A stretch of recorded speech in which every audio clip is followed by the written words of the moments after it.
Hi friends. అర్జునుని కోరిక మేరకు భగవాన్ శ్రీకృష్ణుడు కురుక్షేత్ర రణరంగంలో ఇరుసేనల మధ్యకు తీసుకువెళ్ళి రథాన్ని ఆపుతాడు. అప్పుడు అర్జునుడు కౌరవ సైన్యాన్ని చూస్తాడు. అక్కడ తాతగారైనటువంటి భీష్మాచార్యులు, గురుదేవులైనటువంటి ద్రోణాచార్యులు, ఇట్లాగా అన్నదమ్ములు, కుమారులు, మనుమలు, మేనమామలు, బంధువులు వీళ్ళందరూ ఉన్నారు, స్నేహితులు.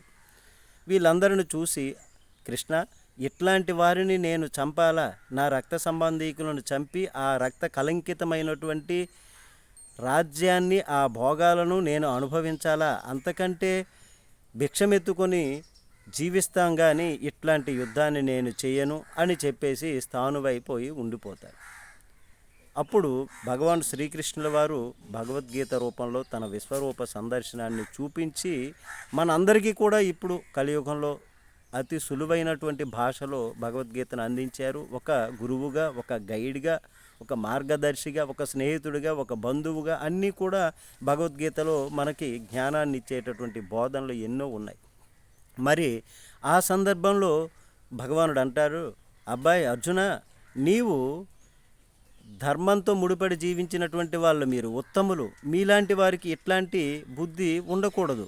వాళ్ళు అధర్మపరులు మిమ్మల్ని ఎన్ని ఇబ్బందులు పెట్టారు. లక్క ఇంట్లో కాల్చి చంపేయాలని చూశారు, అరణ్యవాసం చేయించారు, అజ్ఞాతవాసం చేయించారు. ఇట్లాగే ఎన్ని బాధలు పడ్డారయ్యా. మీ భార్య ద్రౌపదిని నిండు సభలో పట్టపురాణని చూడకుండా వస్త్రాపహరణానికి సిద్ధపడ్డారు.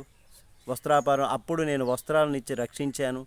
ధర్మాన్ని కాపాడాలి. ధర్మాన్ని కాపాడాల్సినటువంటి బాధ్యత రాజకుమారుని పైన ఉంది.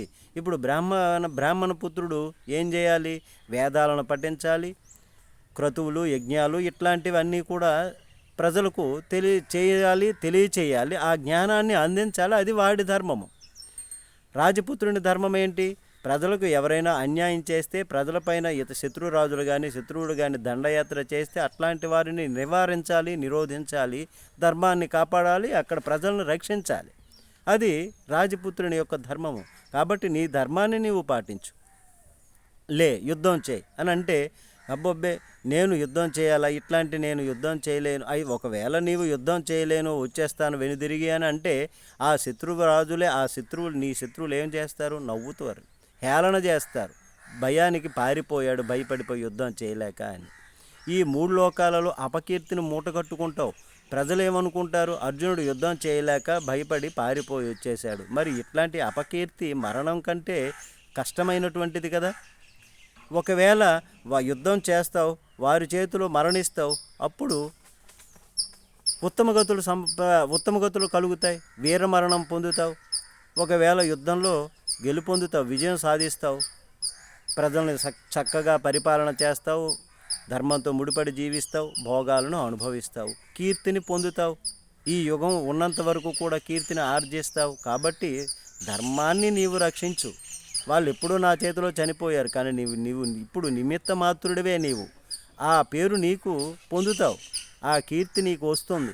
యుద్ధం చేయని అర్జునులో ఉన్నటువంటి అజ్ఞానాన్ని అంతటినీ కూడా తొలగించి యుద్ధం చేయిస్తారు, ధర్మాన్ని రక్షింపజేస్తారు భగవాన్ శ్రీకృష్ణుడు. కాబట్టి ధర్మపక్షపాతి భగవానుడు. మనము కూడా ధర్మాన్ని రక్షిద్దాం. ఆ ధర్మం మనల్ని కాపాడుతుంది, మన పిల్లల్ని కాపాడుతుంది, మన వంశాన్ని కాపాడుతుంది, మన గ్రామాన్ని కాపాడుతుంది, అలాగే మన రాష్ట్రాన్ని, మన దేశాన్ని కూడా కాపాడుతుంది. మన భారతదేశం అంటే ఋషులు నివసించేటటువంటి పుణ్యభూమిగా పేరుంది. దాన్ని నిలబెడదాము, సార్థకం చేద్దాం. ధర్మో రక్షతి రక్షితః అని నిరూపిద్దాం. నమస్తే.